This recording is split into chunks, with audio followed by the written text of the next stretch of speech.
小狗蛋，你发的这个图太重要了，我一下想到了人皮上的那个图案，它有可能它不是图案，它是一种文字，上古的文字，上古的刀字。刀子。每个余县人偶的凶案现场，都有人拿个刀，难道这是辛简的杀人方式？现在的情况说明了一个问题：每次这个图案一出现，濒临就发作。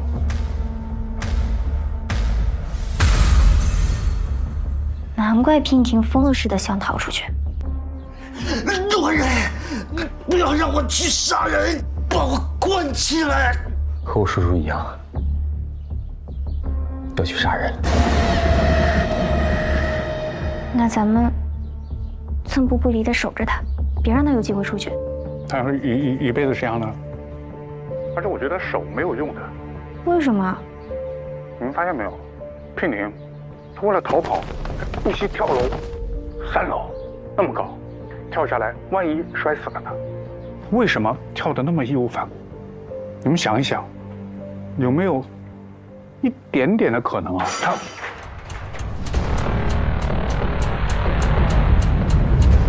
什么可能？我就是猜测。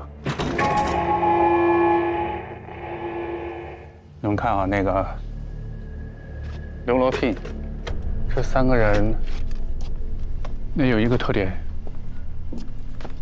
那就是一个人死亡，辛简才会跑到另外一个人身上。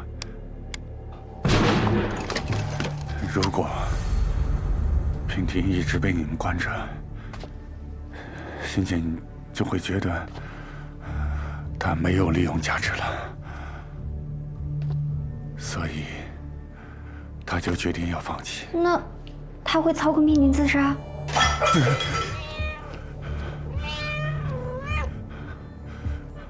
确实有这个可能。有人死了，辛简才能离体。那假死呢？假死，心跳、呼吸都要停止的。你假死一个给我看看。这也不是治本的办法。辛简离体后还会找新的宿主，就会伤及到无辜的人。咱们总不能救了娉婷，伤了别人吧？小狗蛋，你说的很对，我继续研究。有消息，我马上电话你。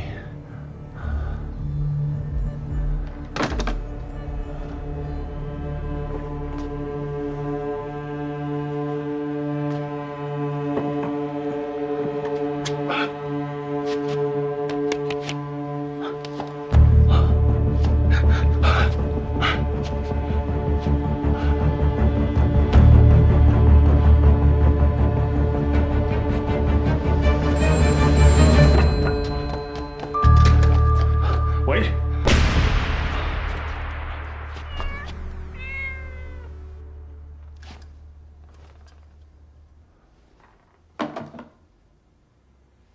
停电呀，吓我一跳。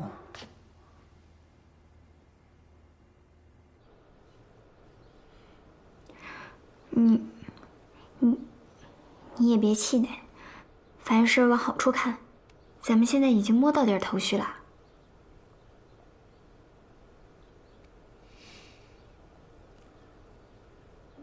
木代，你受伤了。哦，你说这不用手摸，会滋生细菌。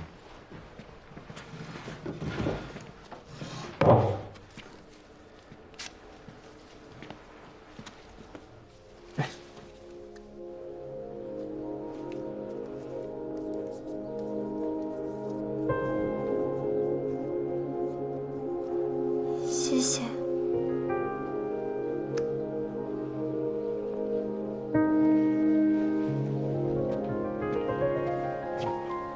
对了，我一会儿在附近的宾馆订2间房，晚点儿你带曹艳华他们过去住。啊！13000闯祸了，你赶得走没问题，不用连我也赶吧？你想哪儿去了？是一会儿有人过来修窗户，会很吵，而且你也没睡，对吧？还有，你别怪于万伞他们，我让他们出去住是为了安全起见。嗯。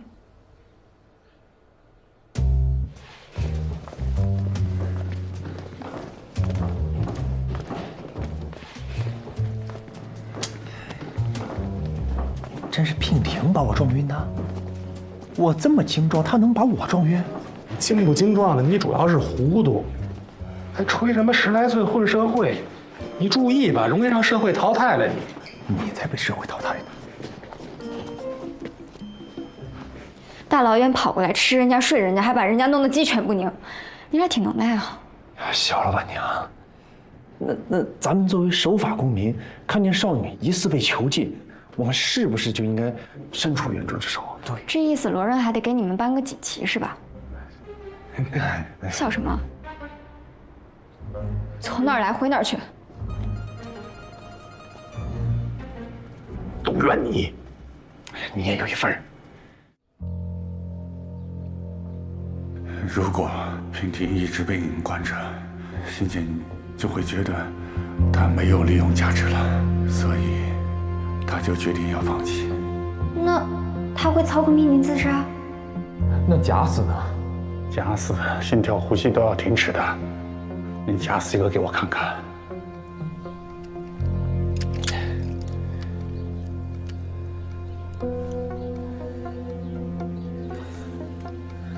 新建离地后还会找新的宿主，就会伤及到无辜的人。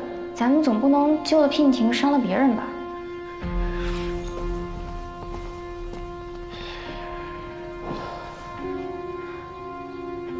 魏赵医生，明天你过来一趟，费用没有问题。我需要你带来全套的急救设备。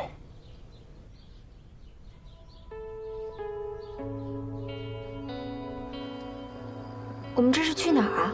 趁着娉婷睡着了，带你出来散散心，看看沙漠。等事情全解决了再看也不迟啊。就当陪我兜兜风吧。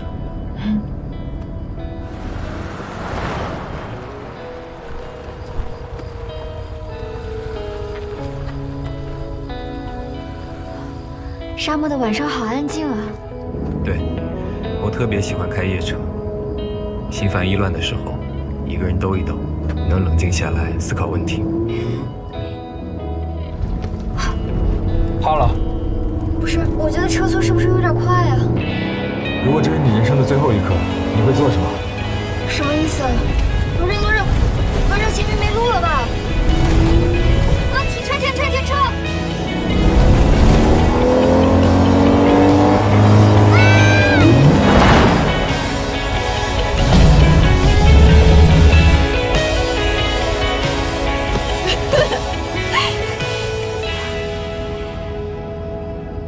太吓人了吧！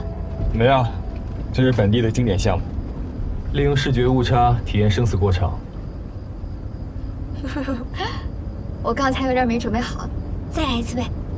仅此一次，等你有心理预期了，就不好玩了。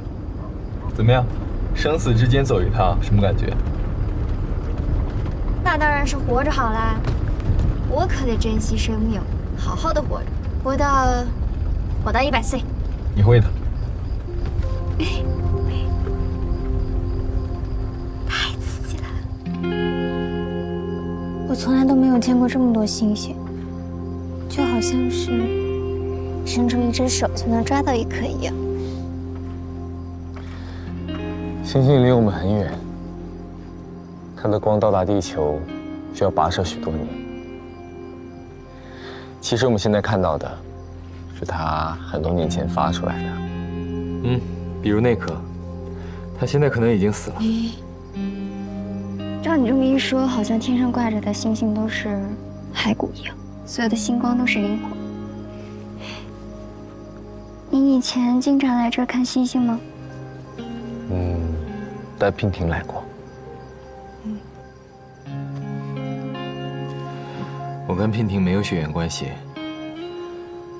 我去叔叔家住，是因为我爸，他有2个老婆。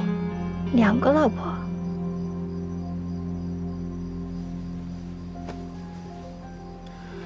我妈是我爸的糟糠之妻，陪他受苦，陪他创业。后来他终于有钱了，他觉得应该去追求自己真正想要的东西，比如爱情。呸！我觉得那都是借口。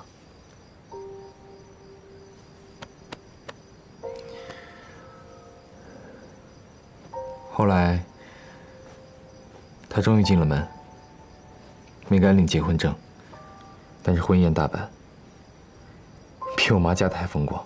本来日子还算凑合过，直到那个女人生了一个男孩，事情就不一样了。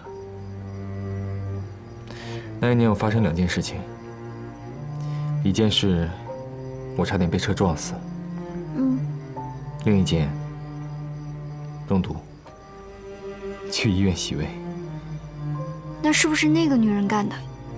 电视剧里都这么说，什么为了争夺财产、摘豆什么的。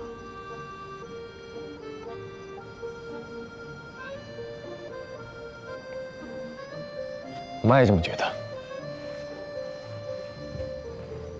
你去哪儿？所以把我送去了叔叔家。那个时候，娉婷才4、5岁吧。她头上扎了2个辫子，她怀里抱了一个大木刀。她对我说：“小刀哥哥，爸爸说有人欺负你，你别害怕。如果他再来欺负你的话，我就帮你砍他。”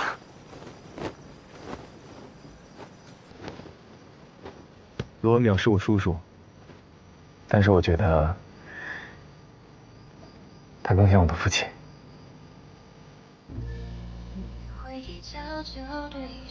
叔叔走后，娉婷就是我最重要的亲人了。亲人。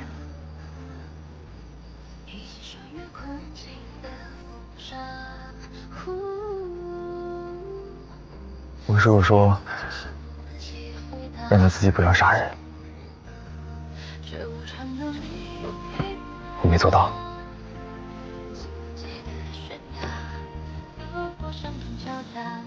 我吩咐娉婷守好叔叔，告诉他不要怕，一切有我。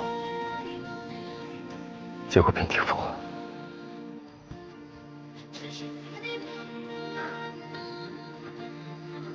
我说话就像放屁一样，一件事情都没有做到。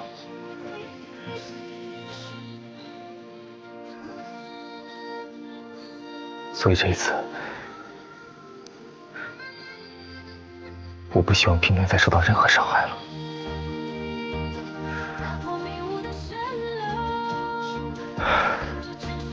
木代，昨晚多亏有你，很高兴认识你。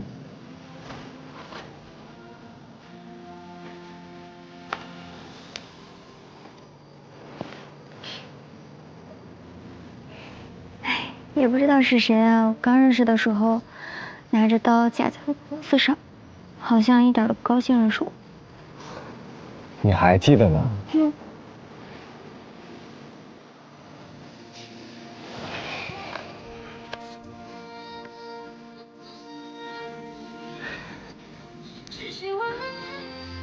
谢谢你。思路啊。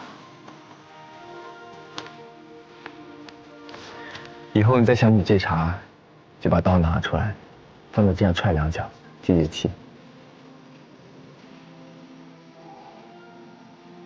不会总想着我的不好。那请问罗任，你有什么好啊？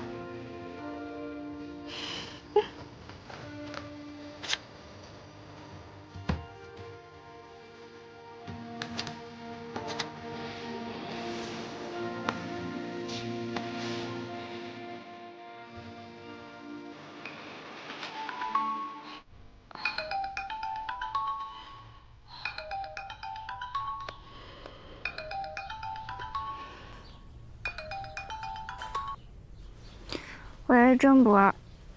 木代，昨天罗任跟你在一起，有什么奇怪的地方吗？或者说过什么奇怪的话没有？什么意思啊？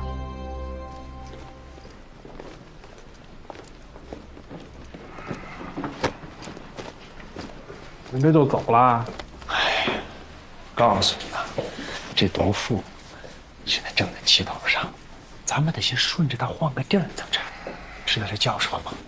这叫以退为进。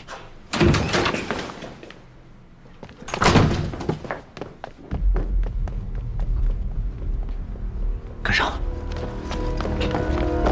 哎，小老板娘，我知道他们家密码了，让我来。哦，来了。罗让开门！都来了。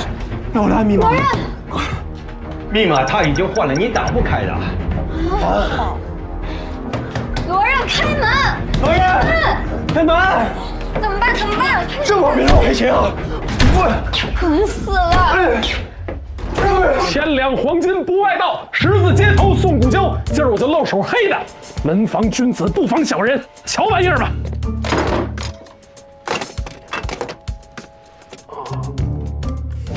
哎，怎么样？哎，罗让，什么情况？罗让，你干什么？罗爷，你别冲动啊！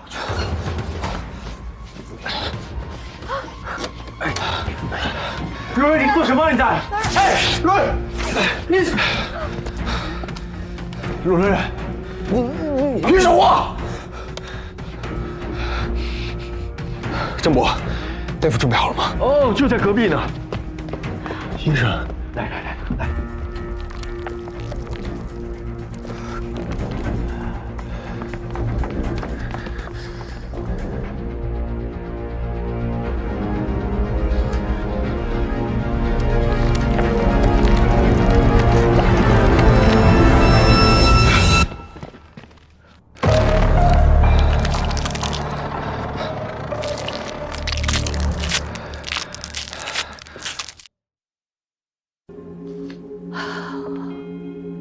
我之前人跟人是麻木的，我什么都没想，但是我后来，我突然就觉得浑身燃起了一团火，我就要亲手杀了他，我要亲手杀了这个畜生。用最残忍的手段杀了他！我要杀了他，以牙还牙，以眼还眼。红衣，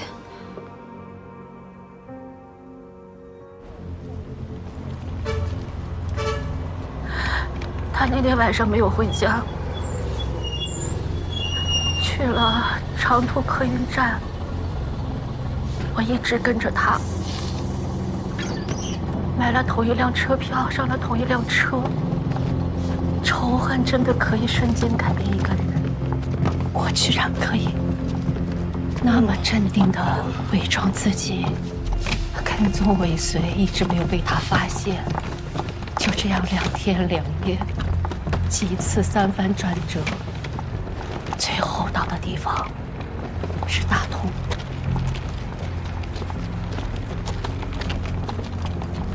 这个畜生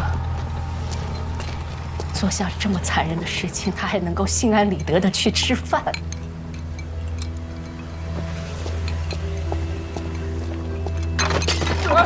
干嘛呢？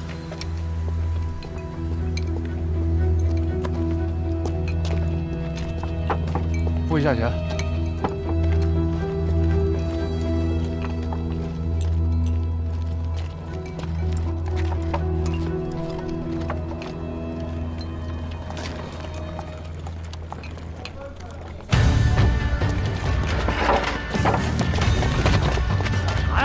着火了呀，你家！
雅琴，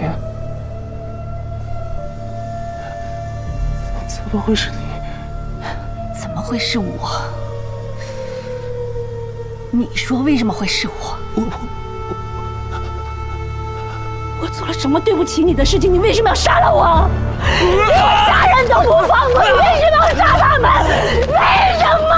我会想杀你，我真的会想杀你，我不知道为什么。你为什么要这样对我？你狗货！你狗货！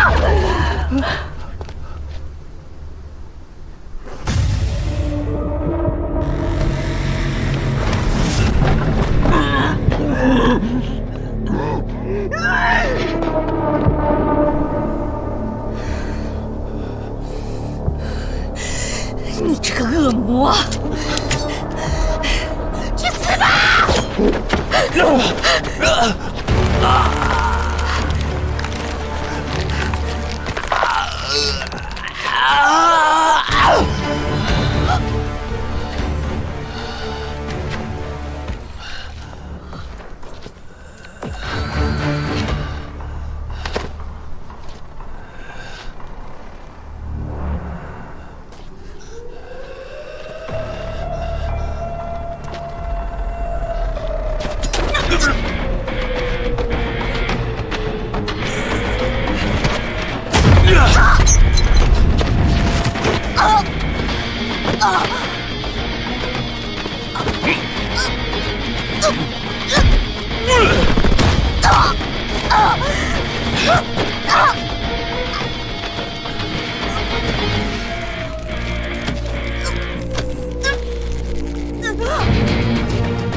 当然不是张光华的对手啊。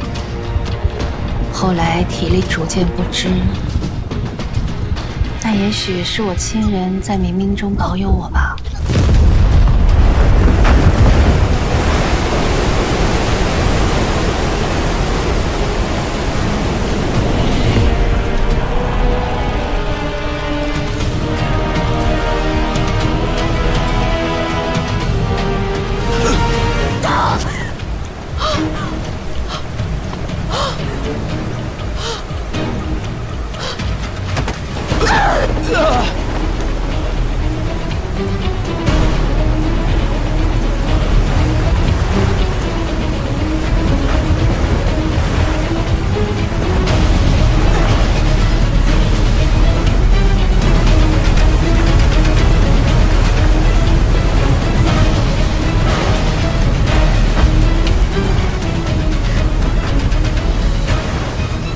后来，沿着边上的护栏爬了上去。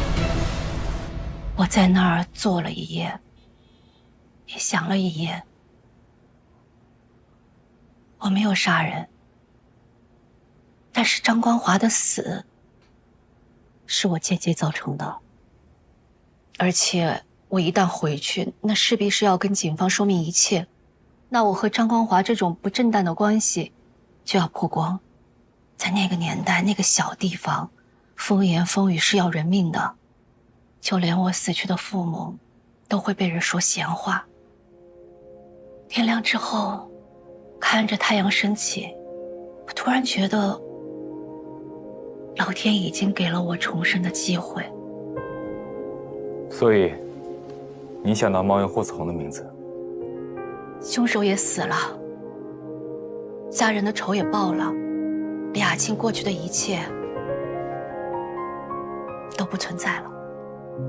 以一个新的身份重新开始是最好的安排。你都知道了张光华的结局，还向万烽火打听他？活要见人，死要见尸，不得个准信，我心里不踏实。那李叔呢？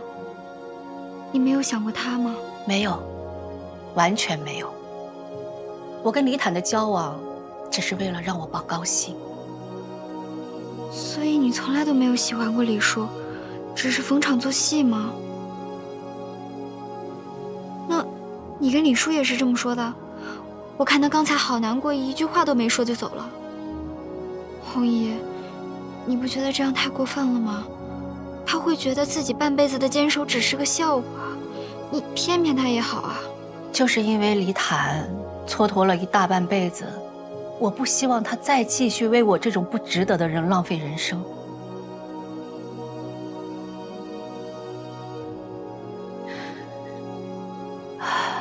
好了，红姨该说的也都告诉你们了，我累了，你们先去吧。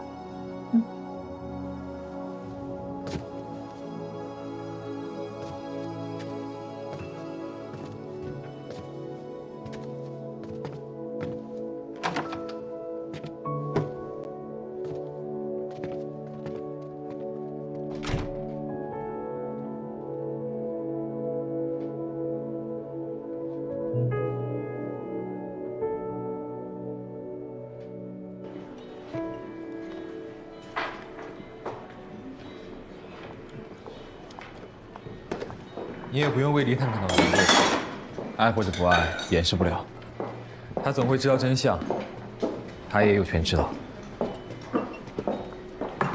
事情好像真相大白了，但是又云里雾里的，好像对娉婷也没什么帮助。接下来你打算怎么办呀？追杀不一定有结果，结果不一定让人满意。走一步看一步吧。我想，我也该回小山河了。也好，你陪在娉婷身边比较稳妥。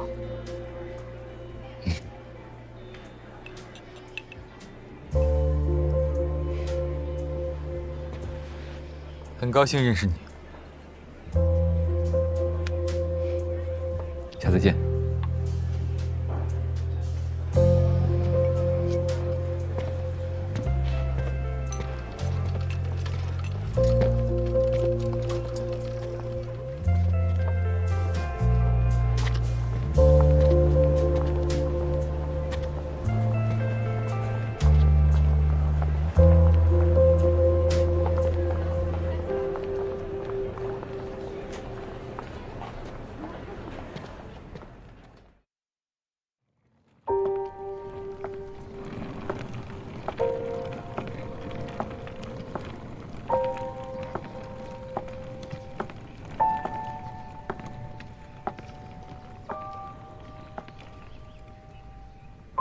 穆旦，说出埋藏心里多年的秘密，整个人都轻松了。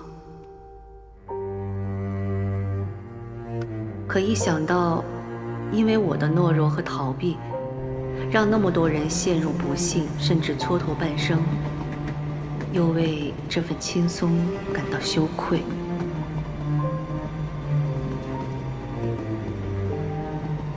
红衣决定回一趟落马湖，把未尽的事做完。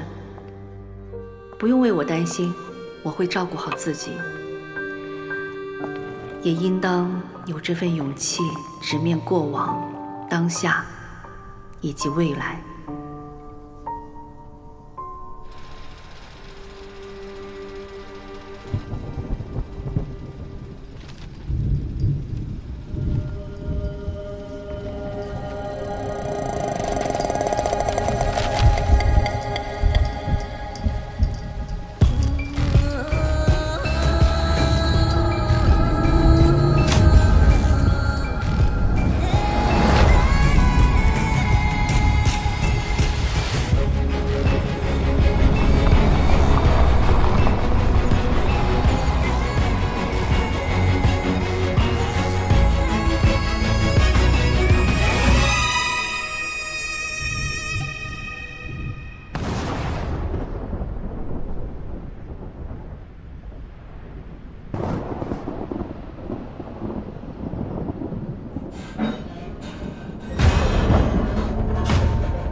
聘婷。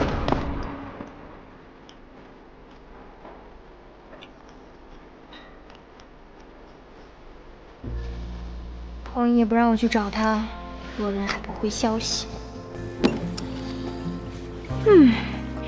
为什么还不给我回消息？上下情报。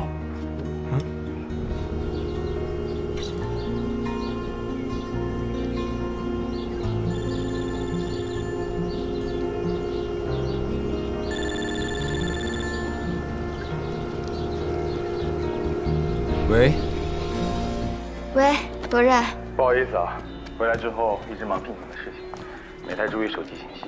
啊，没关系没关系，聘婷怎么样了？不太好，昨天晚上差点把护栏给掰掉，想逃出去。啊，那么大力气啊！和我叔叔当年一样，身体机能远超常人。好在白天都没什么事情，但是一到了晚上，举止就会变得奇怪。护士刚给他打了镇静剂，现在应该没事了，护栏也加固了。那总是打药会不会身体吃不消啊？是啊，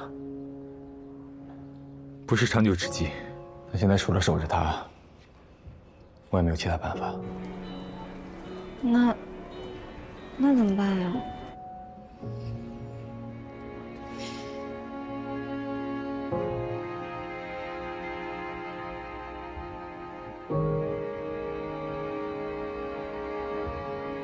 身体有变化，像变了个人似的，是挺像被附身了。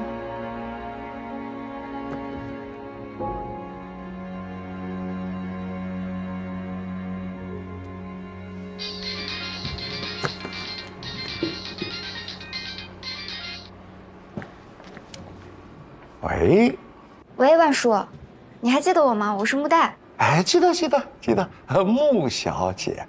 哎，先说规矩啊，在我这儿拿信息得先付钱。不是万叔，这年头客户最重要，是不是？那我红姨是你忠实客户不是？我是不是你潜在客户？那我将来还能给你介绍客户，是不是？那面对我这个大客户，你要留住我，是不是跟我聊聊，提供点免费服务？这不应该吗？应该的。穆小姐说的极是。行。今天想跟万叔聊点什么呢？就是你不是经手过落马湖那个案子吗？你也知道这个案子疑点重重，古里古怪的。我就是想说，万叔你人脉广，有没有认识那种比较靠谱的，比如说研究什么超自然现象的专家之类的？我是想着遇事儿找专家嘛，是吧？喂，万叔，你还在不在啊？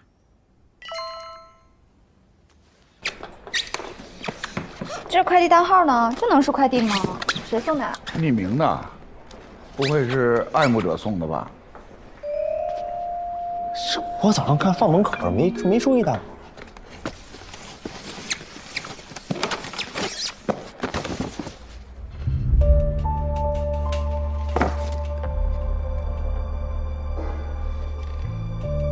趴在窗外那么久，累坏了吧？手上有刚洗过的草莓，吃了缓缓，别客气啊。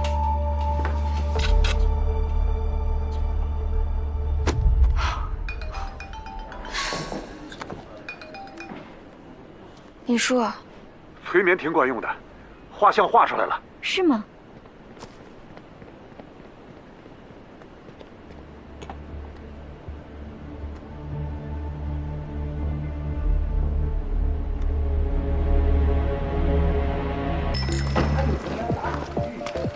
王兄，要是咱在那门口的地板上用黄金镶出一个豆子，你觉得是什么意思？什么意思？日进斗金。哎呦，就是啊，吉祥话。你们俩真的是，曹元华，你给我回来！穆丹，曹先生远来是客，你得客气一点，看你那凶巴巴的样子。啊，靠窗那桌刚进来的，赶紧给人家点单去。你教着点我，哎，我试试。先生您好，请问您喝点什么？有什么推荐吗？如果您喜欢喝鸡尾酒的话，152轰炸机还不错，曼哈顿也不错，口感就……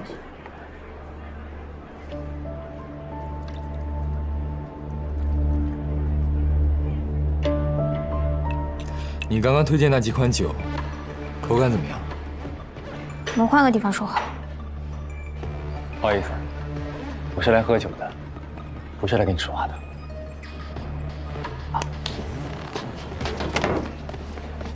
别想动我红姨。老板娘，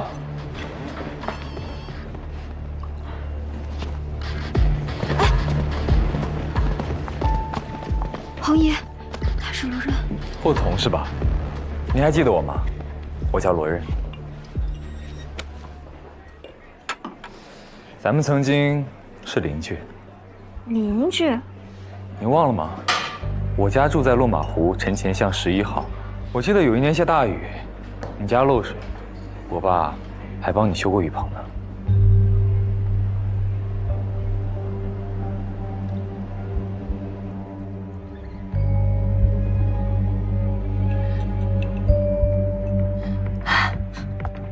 我想起来了，都长这么大了，差点没认出你来。怎么样，你爸还好吗？我爸？对，你爸。挺好的。那就好，我请你喝一杯吧。好啊。红姨，担心什么？没事的，我们就在那边。走。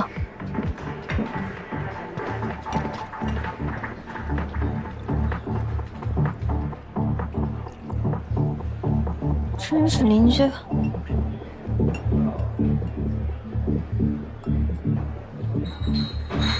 你怎么一个人来的？难道我应该成群结伙的来？你不是还有一个同伴吗？同伴？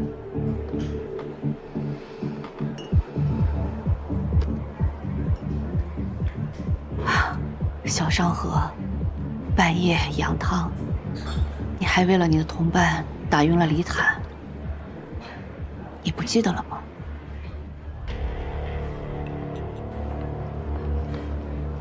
他怎么没有来？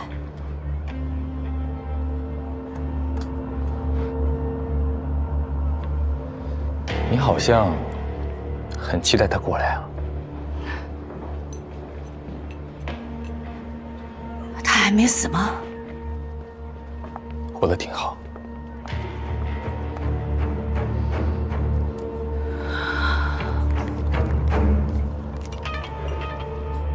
他还真能活。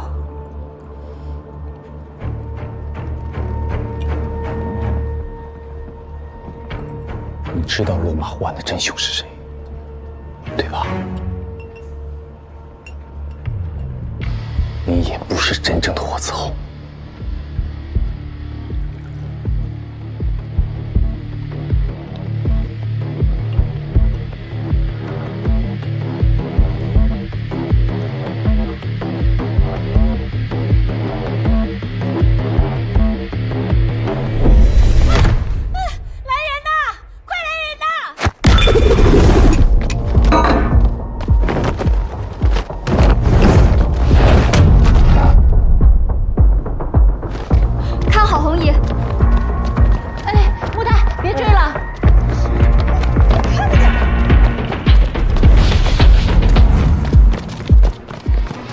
红姨，你没事吧？有没有伤着？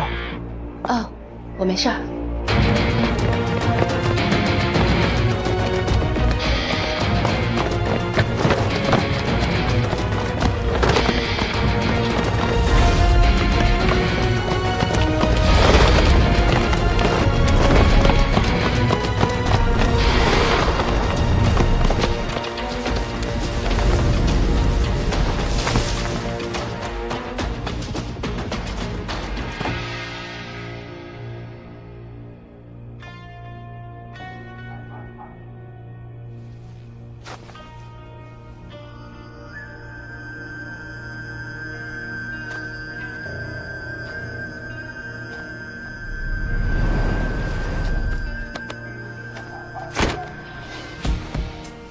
这么凶啊！我愿为之拼到最后，即使命运扼住咽喉，喊我性命就跟你走。在意答案能否看透，功负命运的事无谓携手，哪怕披荆斩棘也一定要去拯救。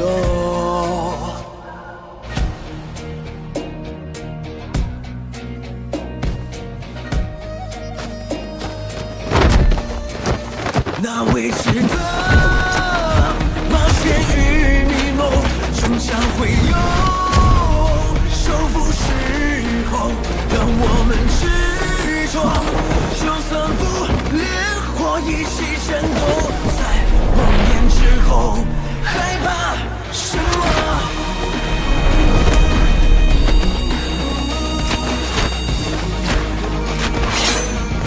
又怕什么？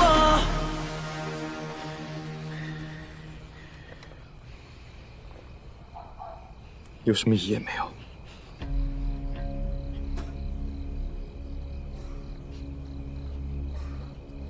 这么不惊吓，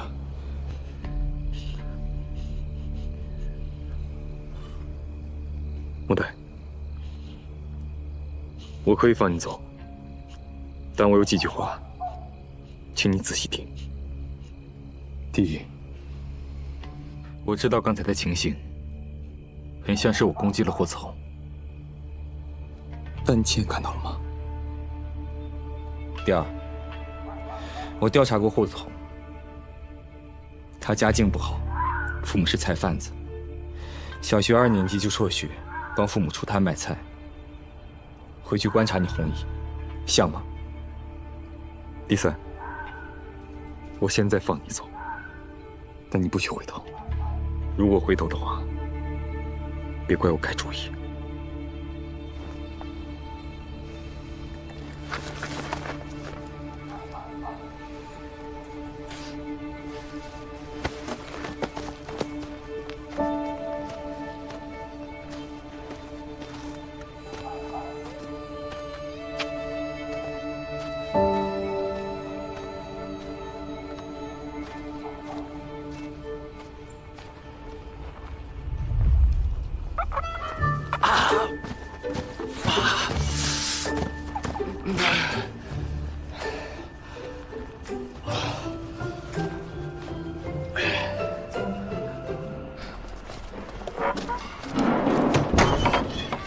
红姨，你没事吧？我看看，我没事啊，我真的没事儿，放心吧。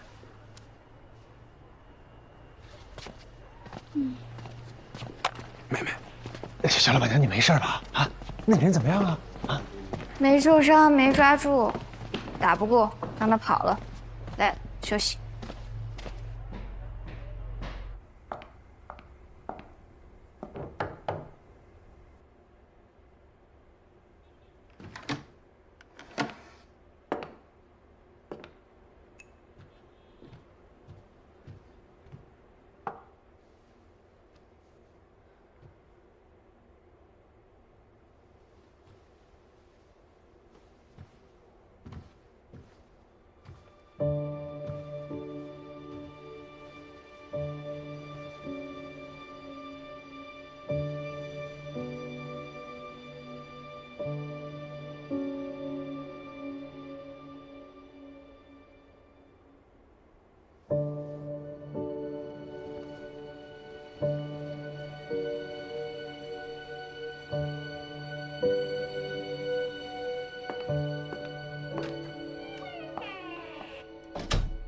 落马湖是个霍从这号人，他家住在城前巷12号，父母是菜贩子，小学2年级就辍学，帮父母出摊卖菜。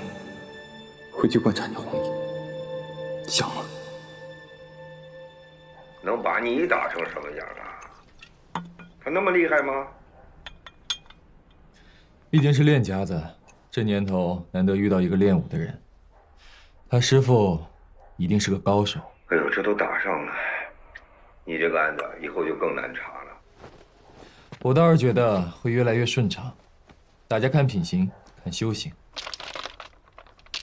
这个木代是个值得结交的人。哎呦喂，这评价够高的啊！高吗？从你嘴里说出来算高。你不是常说吗？你身边都是些两面三刀、下手无情的人，值得结交。我还是头一回听到从你嘴里说出来啊。对了，娉婷怎么样？好，还是老样子。唉，得亏呀，他是个文疯子，他要是武疯子，我可看不住他。你看这样行吧？咱们再给他找一个更好的医生。你查的是旧案子，你就算是找到了真凶，也帮不了娉婷啊。郑伯，叔叔的案子太过离奇，娉婷也疯得太突然了，所以我始终觉得案子本身才是关键。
穆代，我感觉有7、8分像了。这2天，我打算把杂货店转手，钱一到位，我就带着画像去小商河，大不了见人就问，我还就不信了，揪不出这个人。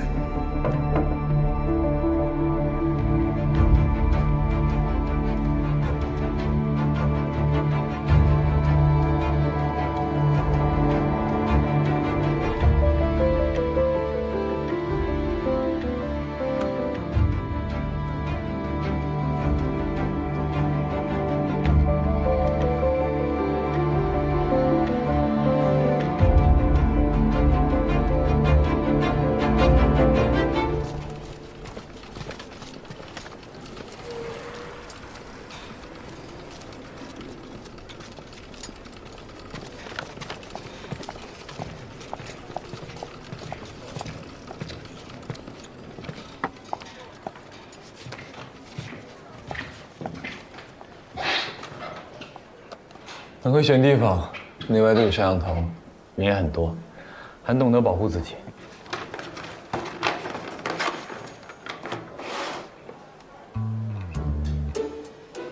放心，没动过手脚。无功不受禄，不收你东西。草莓我也没吃，扔了。穆代，其实我对你印象挺好的，你知道为什么吗？不想知道。你功夫好，但下手知轻重，留余地，跟你打交道不累。你刀都架我脖子上了，还夸我武功好，讽刺我呢吧？说真的，我能看得出来，你有非常扎实的传统武术功底。如果较真起来的话，我应该不是你的对手。我也能看得出来，你走格斗路数。你是干什么的？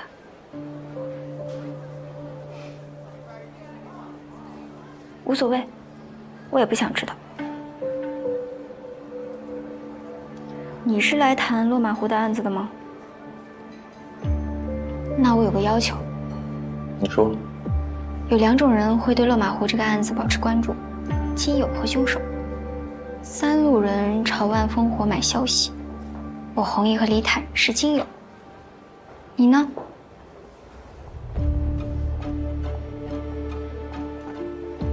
你对我弘毅挺了解的吧？李坦你也挺熟的吧？你找我聊可以，那你要我们全盘托出，你自己藏着掖着的，不太好吧？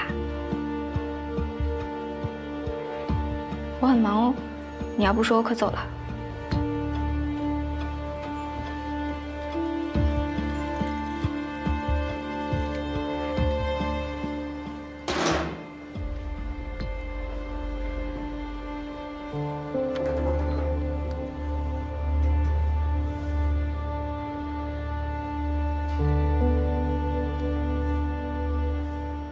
你父母和你妹妹？男的是我叔叔。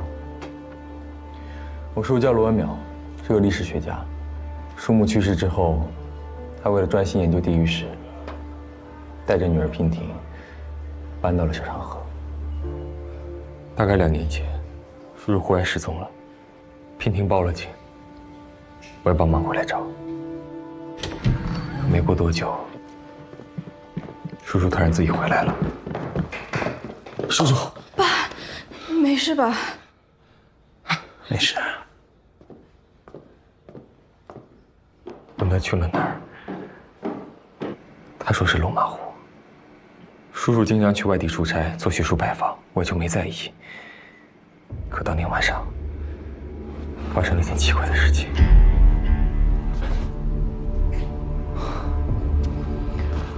叔叔，你怎么还不睡啊？都几点了？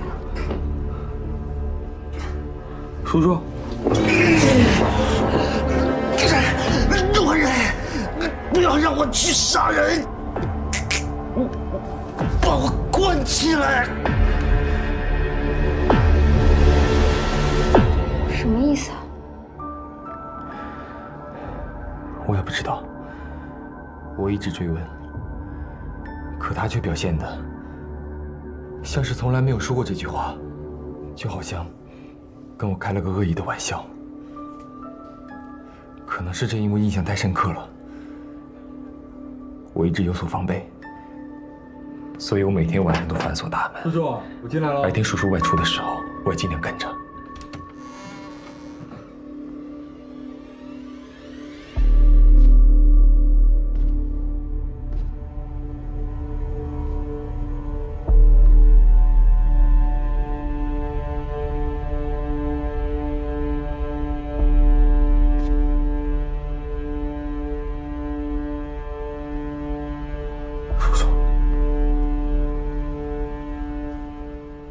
这是在干嘛？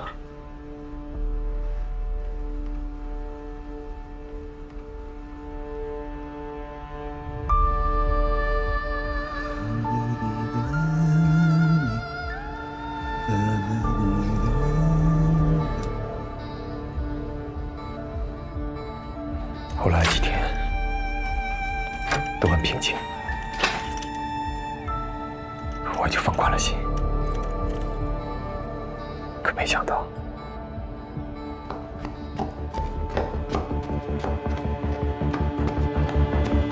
老小子，快醒醒，醒醒！我爸他不见了。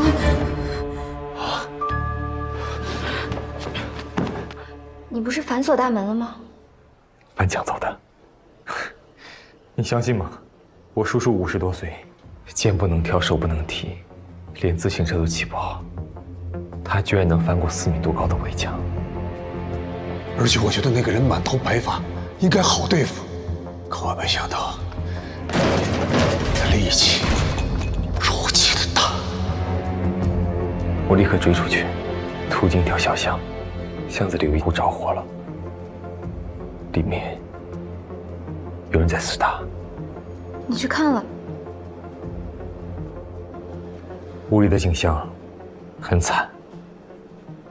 李坦是不是也在啊？刚开始我以为李坦是凶手，因为我进去的时候看到他正掐着我叔叔的脖子，知道的，有的时候你只是看到一个画面，并不是真相，但你会仓促下结论。我知道。当时我把李坦给打晕了，叔叔就在这个时候跑了。我看到他的眼神，那种嗜血的眼神，我立刻明白是我搞错了，我叔叔才是凶手。当我追出去之后，看到他的速度和力量，那根本不是我叔叔，可他确实是我叔叔。那后来呢？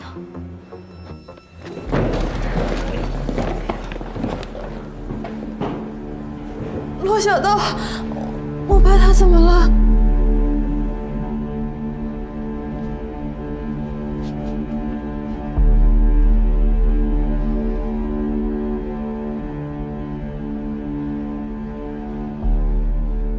叔叔，你是不是杀人了？啊！我，老人，不要让我出去。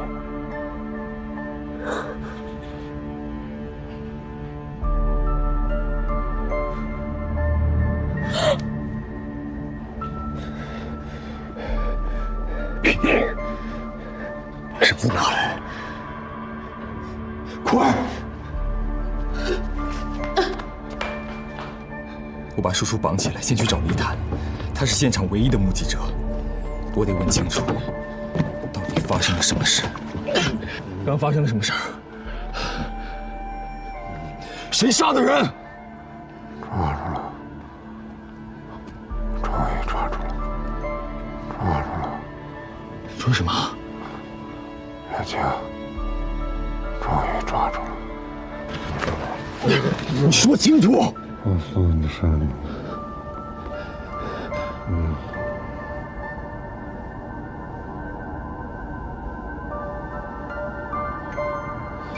我赶着送李坦去医院，于是把叔叔反锁在书房里面，吩咐娉婷等我回来商量。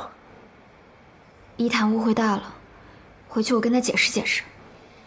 我以为把人绑上，反锁在书房里面，双重保险，短时间内不会出现任何问题。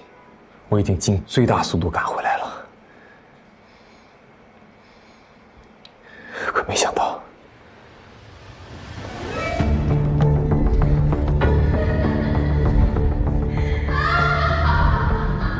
叔叔死了。娉婷，娉婷疯了。我不知道究竟发生了什么事情，也许他听说我要报警，赶紧把叔叔放了出来。可法医鉴定，叔叔是自杀。那娉婷为什么会疯呢？就算目睹叔叔自杀，至于被吓疯吗？直到我见到了曾春娇，了解到柳树海当时发生的情形，我才意识到，娉婷也许经历了同样可怕的事情。整件事情都太诡异了。我从这个案子开始回溯，从李坦开始查，知道了落马湖案。但落马湖案的真凶绝对不是我叔叔，他那个时候还在国外求学。后来了解到了有霍子红是好人物，然后我整合我所能寻求的一切线索。如果这是一场大戏，现在整个戏言都在霍子红一个人身上。陆丹，我需要你的帮忙。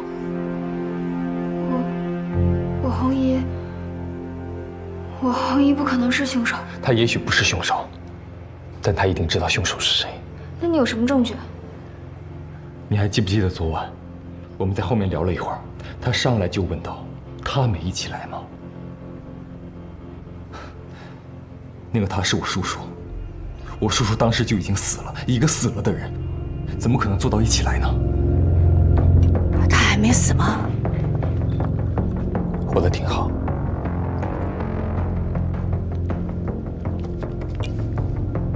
他还真能活。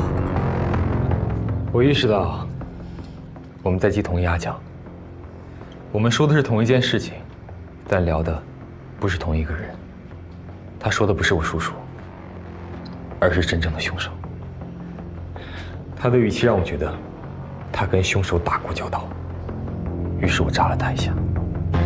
你知道落马湖案的真凶是谁？你也不是真正的火子后。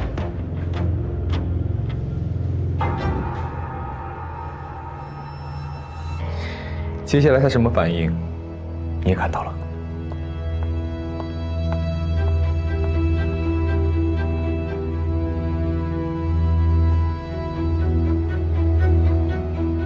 想起什么了？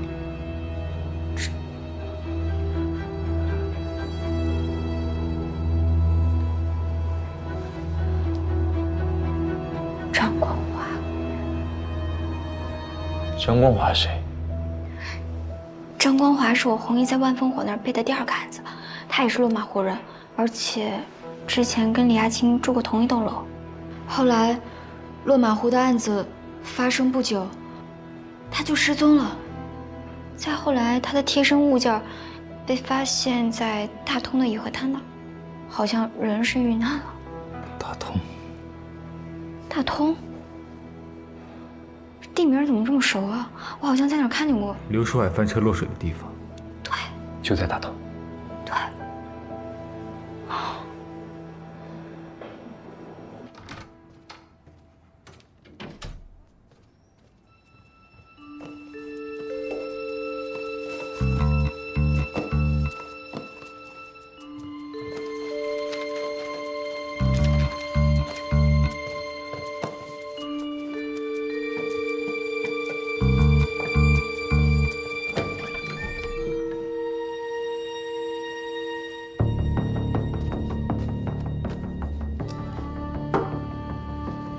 红衣把张光华的资料放哪儿了呢？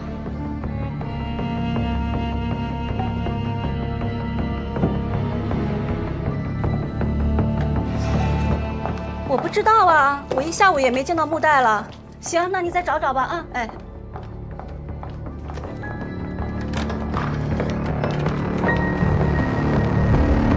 哎，这又是唱的哪一出啊？啊？红衣。来啦！我这个，哎，最近发生太多事儿了，我想祈祷一下，保佑咱们酒吧平平安安的。哎，红衣，你都来了，那你来吧。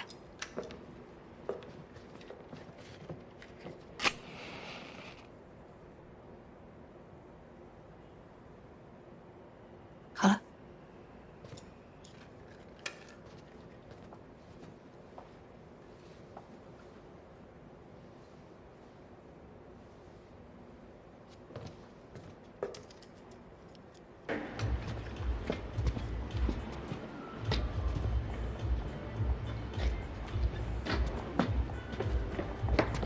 怎么样？我没找到。啊？我不知道红衣把张光华的资料到底放哪儿了。没事，万烽火那儿应该有底本。那你接下来怎么办啊3起案子大致情形我都了解了，得尽快理出他们之间的关联。直觉告诉我，里头应该有条暗线。等，3起，不是2起吗？哦对，达罗恩特尔那件事情你还不知道。哎，要不去我家，你帮我梳理一下，我给你补充更多细节。去你家？不了吧，太晚了。也行。那我就不送了啊。再联系。行。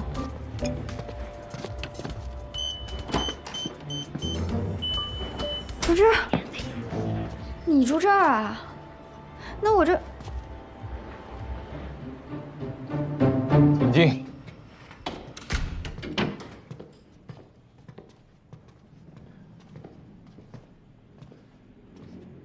这你家呀？租的，拎包入住。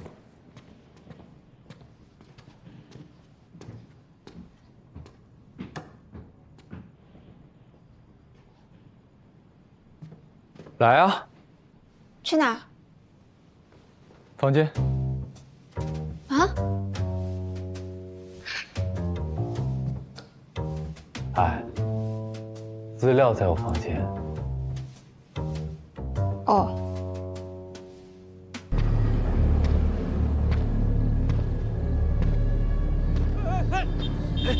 没长眼睛。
喂，霍子红小姐吗？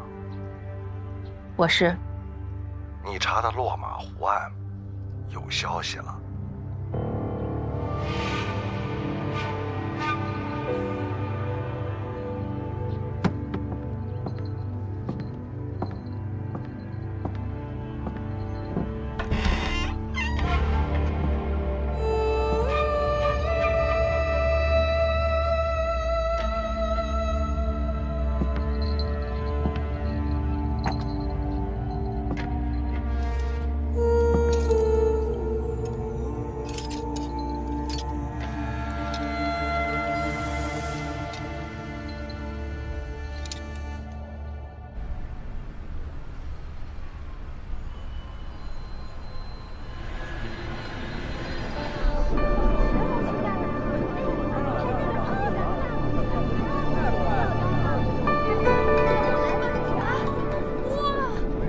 红姨，你终于给我打电话了，是不是你那件正事儿有着落了？刚定下，今天下午2点，你到了亮牌子，自然有人招呼。对方叫万烽火，是干了几10年的包打听。你到了那里啊，话别多，只管听着就行啊。放心吧，江湖规矩我比您懂。是，咱们木代啊是学了8年的武呢。那一会儿啊，我把定位发给你，一个人注意安全啊。好的，红爷。哎，挂了。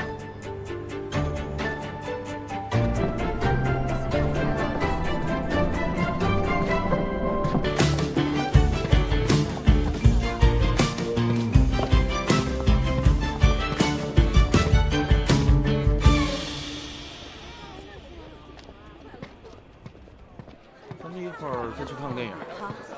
刚吃完饭，别催了。欢迎光临。客人来了，这边请。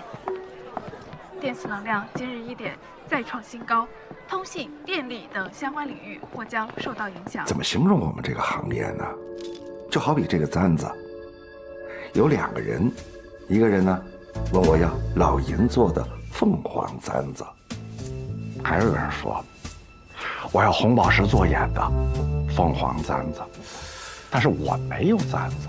直到有一天，有个人拿着它来找我，您瞧，这买家有了，卖家有了，这不一下就对上了吗？而我呢，我就是出售这簪子信息的。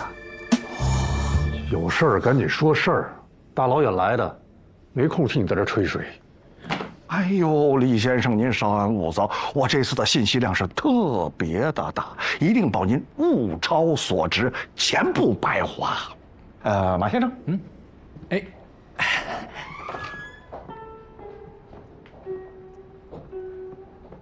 这位是霍小姐。哦，她是我养母，我叫木代。哦，穆小姐，失敬失敬，请坐。来介绍一下，李产李先生，马图文马先生。我这儿呢有一个小小的规矩，为了保护先人的隐私，在这个空间里头不可以照相、录像和录音，而且呢，一会儿这个屋子的信号将会被屏蔽，你们的手机呢，我会妥善保管。大哥，他有收手机屏蔽。照他说的做。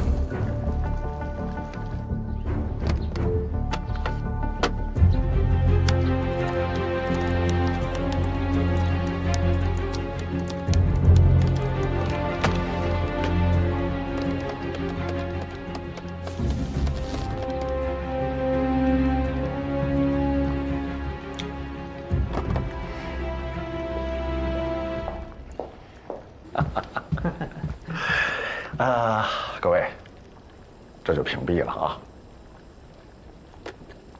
废话不多说，直接进入正题。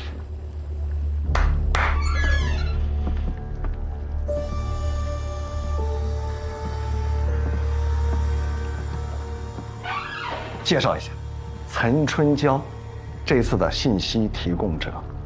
各位定金都已经付过了，等他讲完以后呢，你们再决定要不要付尾款。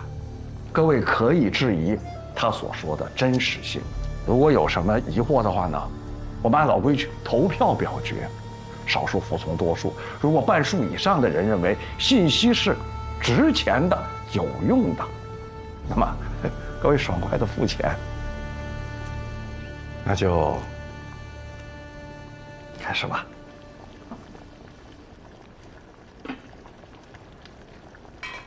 这几桩余县杀人案的凶手叫刘树海，5年前就死了。几桩？5年前就死了？是的，5年前。当时我在济泉西郊客运站的一个旅馆里当服务员，就是那种特别低端的小旅馆，被褥也常年不换的。住的客人3教9流的，干什么都有。那天我值夜班，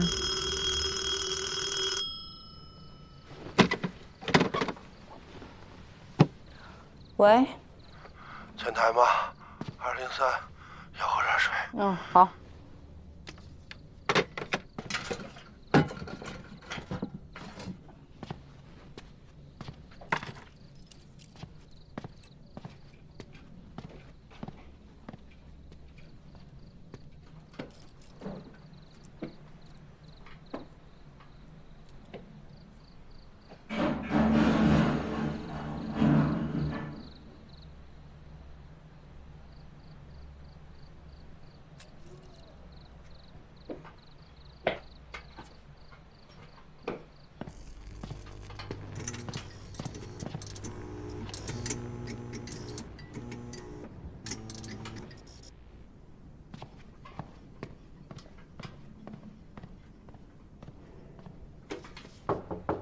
刘先生，刘先生，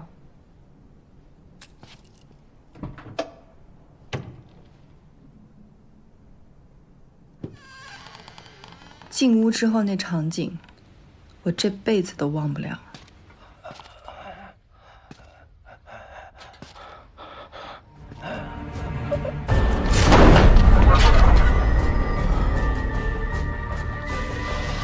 刘先生，那个热水来了，我给您放这儿了。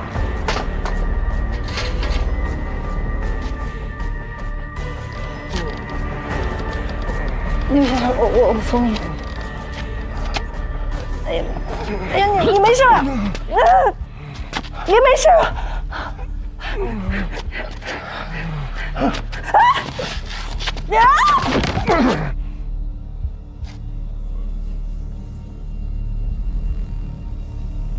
刘先生，刘先生，刘先生。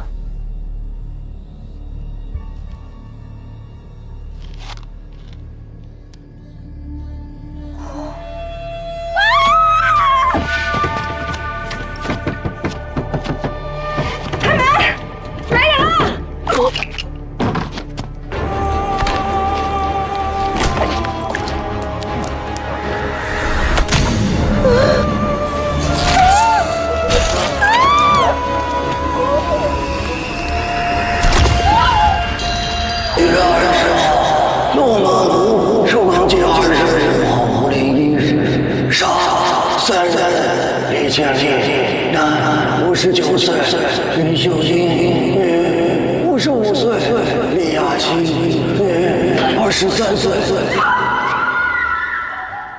他为什么会以那样的方式说话？他杀了什么人？怎么杀的？他杀那个人为什么？而且他说话的样子就像打报告一样，特别恐怖。他说了几件案子？2件，落马湖是第1件案子。第2件呢？老板，一件有一件的价钱，你也懂的。但是他就是杀人犯，而且用的就是鱼线。那后来呢？人、尸体都在，确实是死了，但是他的背上被人割走了一大块皮。报警吧！不是，经理已经报警。有人报警了吗？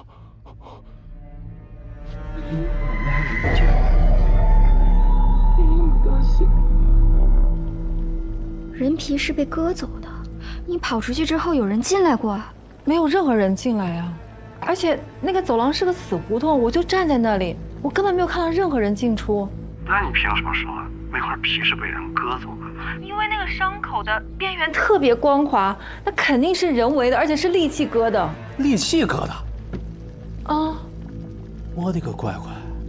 哎，姐妹，你自己听听你说的这些话，扯不扯呀？你要说这人死了，我们大伙儿还能相信一点。关键是一块死皮，谁要一块死皮干什么呢？就是给割了一块人皮，长辈少一张人皮，你去查查不就知道了吗？我们当时就报了警，而且走廊里看热闹的人都知道这件事情。精彩，编的有鼻子有眼的啊，看得出来下了不少功夫。万老板，做生意要诚实，打听不到真消息不丢人，编瞎话骗钱，吃相就难看了。不是老板，你什么意思啊？我没有编瞎话呀，我说的都是真的。我没说这件事是假的，也许当时那小旅馆确实死了一个人，也许那死了的人被人割了人皮，但他跟22年前落马湖的案子没关系。刘树海也不是落马湖案的凶手。刘树海就是杀人犯。撒谎！我没有撒谎！不拿我的线索呀，王老板！我的线索是真的，你可以不买啊。万老板，我花钱是为了查落马湖的凶手，其他案子再诡异10倍，我也不感兴趣。咱们都是买家，我要的是消息，只要真消息，假消息我1分钱也不会给。你们的意思呢？先生你好。哎，你好，你好，你好。罗哥，这个消息怎么说？付钱。好嘞。整件事情就是这样。今天来的我和一个姓马的都是代理，那人傻呵呵的，看不出什么。但是有一个叫李坦的，他一口咬定消息是假的。红叶，你觉得呢？据我了解，我也觉得岑春娇说的不太对。假的？合着我在这坐了半天，听他编了个故事啊！不过红叶，你怎么知道是假的呀？我不是跟你说过吗？李教授呢是我的恩师，他家的事儿啊，我一直放在心上的。不仅是通过万分火。哦，那咱们这钱付还是不付？照付吧。万先生这么多年去打听，没有功劳也有苦劳呀。好吧，红叶，人真好。再说了，我也不想让他知道我还托了别人。哦，你刚刚说那位李先生好像很了解当年的事儿，你去多接触一下他，看看他都知道些什么。行，我明白你的意思。那先挂了啊，红叶。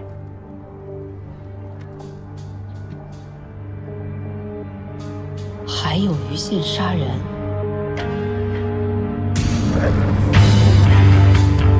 你这个恶魔，去死吧！他明明从那么高的地方摔下去，怎么可能没死？李先生，不好意思，2比1。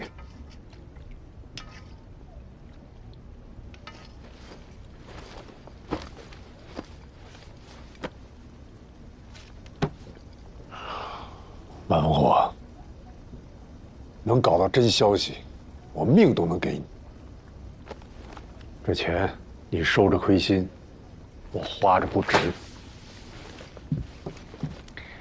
李先生，请留步。今天的参会者，我在巴蜀别院都订了房间，晚些时候还有资料要发放，您可记得一定要来拿。万老板，那我也先撤了，晚点回来。好，穆小姐请便。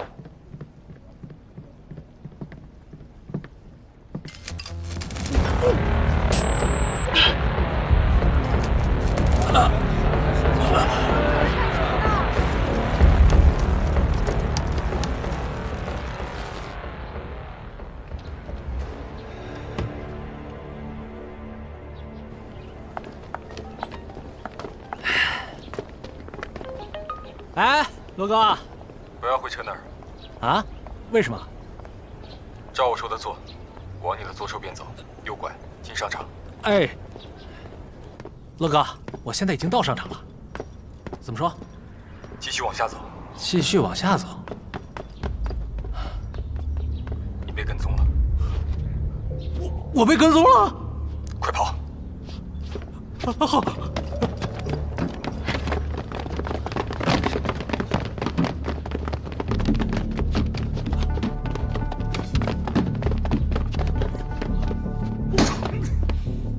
安呐！几楼？5楼。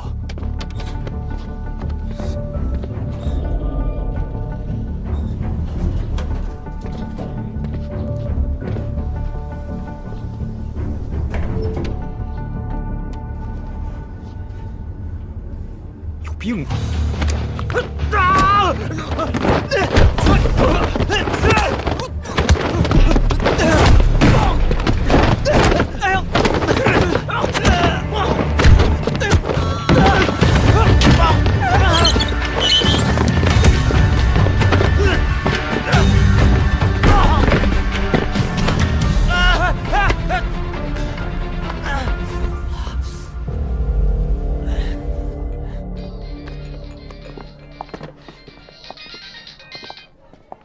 办的怎么样了？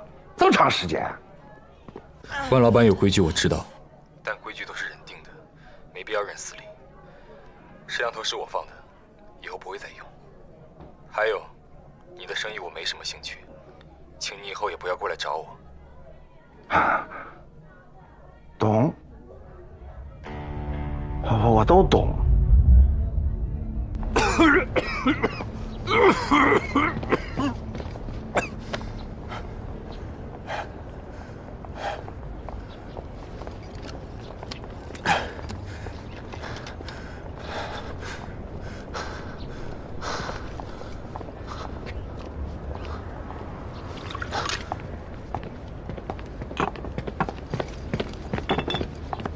哎，先生，这瓶酒咱们标价200。200，好嘞。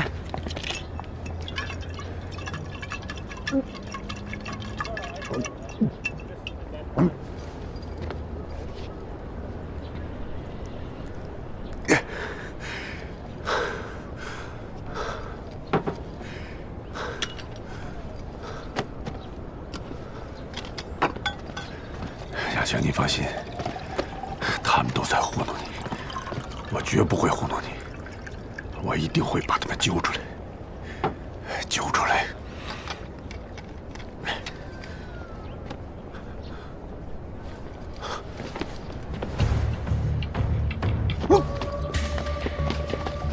把钱包还我！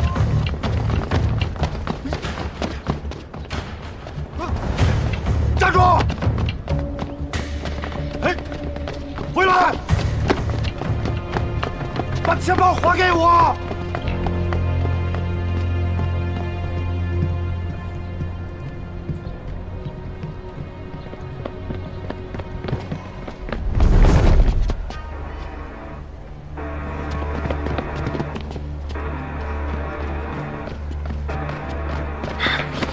怎么事儿，曹哥？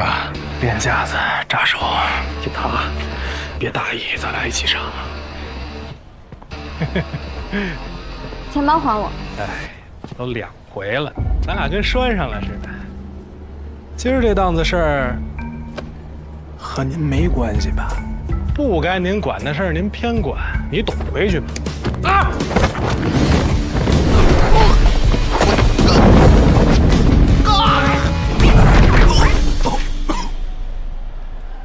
那什么，这东西先给你吧，你自己看着吧啊！真他妈不仗义！